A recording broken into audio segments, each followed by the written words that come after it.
ndry ary nakaiza le borosy nifiko teo e. Tiany izy ka etsy aloha asiako dentifrice zany borosy nifiko zany ary nde ho asiako rano kely zay. Rehefa vita zay dia etsy ho borosiko aloha ny nifiko. Ary to miborosy nify aho marina mba tsara koa ane zany dentifrice zany.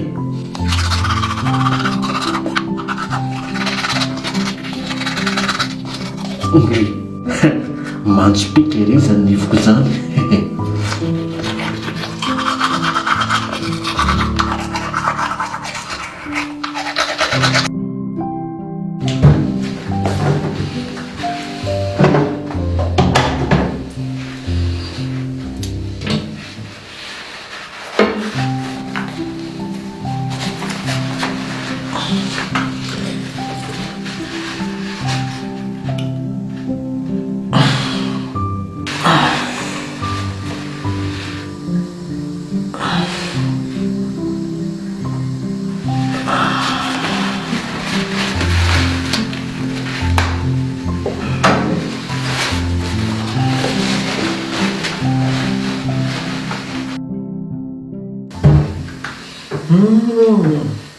Ary tia ngamba le WC nitenen'le raha matoy iny hoe madio sady manara-penitra.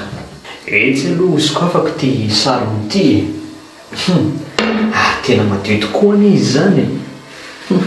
Aleo aloha voaina ny pataloha dia avy hatrany dia andefa ny mavesatra e.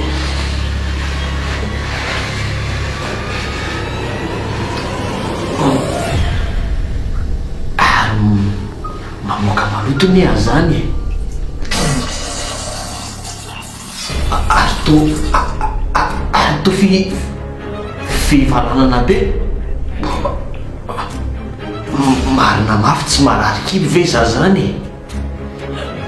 Ndraiky aiko fahinana koa raha nohaniko.